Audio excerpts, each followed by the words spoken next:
A great way to demonstrate how mechanical cleaning and chemical cleaning work is using a couple of key tools, starting with GlowGerm, which is actually a product that simulates bacteria, also a black light, and then a disinfecting wipe, and of course our Norwex EnviroCloth.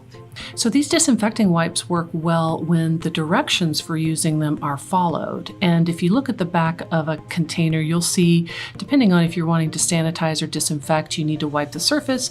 You need to leave it on the surface from 15 seconds up to 4 minutes. You need to wipe the surface when you're done with potable water if it's a food contact surface where your food may be coming in contact with it. And when they're used correctly, they're able to do their job of disinfecting or sanitizing the surface. So first, we're going to sprinkle a little bit of the GlowGerm on our surface. Just turn off the lights so you can see it much better. And then I'm going to just kind of rub this around as you might rub your wipe on a surface to clean it. And you can see that I'm laying down, of course, the chemical that's in the wipe to do its job, but you also see that the GlowGerm, which is simulating bacteria, is also moving around with it.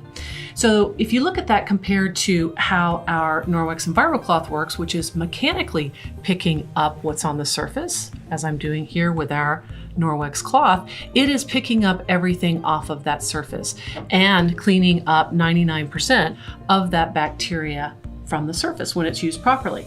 Now, if I go back, as I might in my kitchen, and keep using that wet wipe on my surfaces, you can see that I'm putting down the chemical, but I'm also putting down the bacteria throughout here too. I'm coming back with my Norwex EnviroCloth.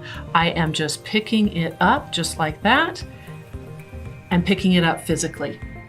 So those are the two key ways to clean, and the Norwex EnviroCloth picking up 99% of it using mechanical cleaning.